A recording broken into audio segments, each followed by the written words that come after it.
Nossa entrevista agora é com Vivian Feder, ela que é pesquisadora da Embrapa Suínos e Aves. Vivian, há uma pressão crescente Europa e Estados Unidos, para a produção sem o uso de antibióticos como promotores de crescimento na produção animal, Além do surgimento de legislações, o fato novo é que grandes redes de varejo e de alimentação começam a exigir de seus fornecedores também passem a produzir os seus animais sem o uso de antibiótico. Como que você vê essa situação? Olha, com certeza, o consumidor está cada vez mais preocupado com a sua saúde. Portanto, eles não querem alimento com antibióticos, Então a Europa, ela já proibiu os antibióticos na década de 90.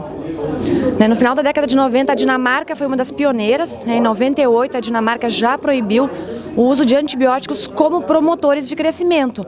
Mas, no sentido de prevenção, eles ainda continuam a usar, porque é muito difícil você proibir totalmente o uso de antibióticos.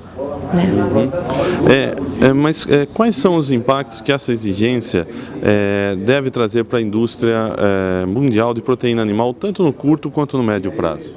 Então, a indústria vai ter que se adequar, vai ter que fazer mais regulamentações para se adequar. É claro que isso vai ter um custo um pouco mais elevado. Você acredita que o consumidor está disposto a pagar essa conta do custo elevado para a produção? Olha, é uma pergunta bem complicada.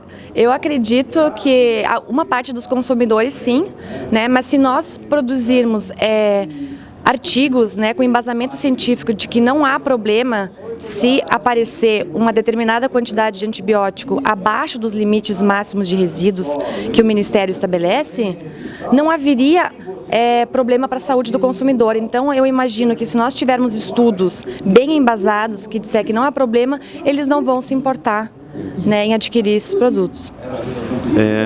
É possível produzir aves e suínos com eficiência sem o uso dos antimicrobianos, dos antibióticos, como aditivos nas rações? Olha, é muito complicado, porque nessa produção que a gente tem hoje em dia, intensiva, existe uma densidade muito grande de animais, então um pode propagar a doença para o outro.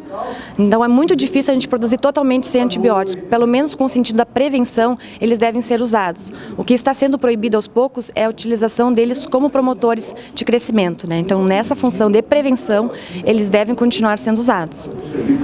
Dentro da estrutura produtiva brasileira, você acredita que é possível, de repente, uma produção segregada com e sem antibióticos como aditivos? Eu acredito que sim, O mercado vai ter que se adequar para os países aos quais o Brasil está exportando, Então o Brasil exporta frango, por exemplo, para mais de 140 países. Então ele tem que se adequar. Hoje em dia estão havendo vários substitutos, parciais. O pessoal está trabalhando bastante com enzimas, com ácidos orgânicos, com probióticos, prebióticos. Então são algumas alternativas que estão sendo encontradas para minimizar então o uso de antibióticos. Nós conversamos com Vivian Feder, ela que é pesquisadora da Embrapa Suínos e Aves. TV Gessuri, na cobertura da Vesui América Latina 2016.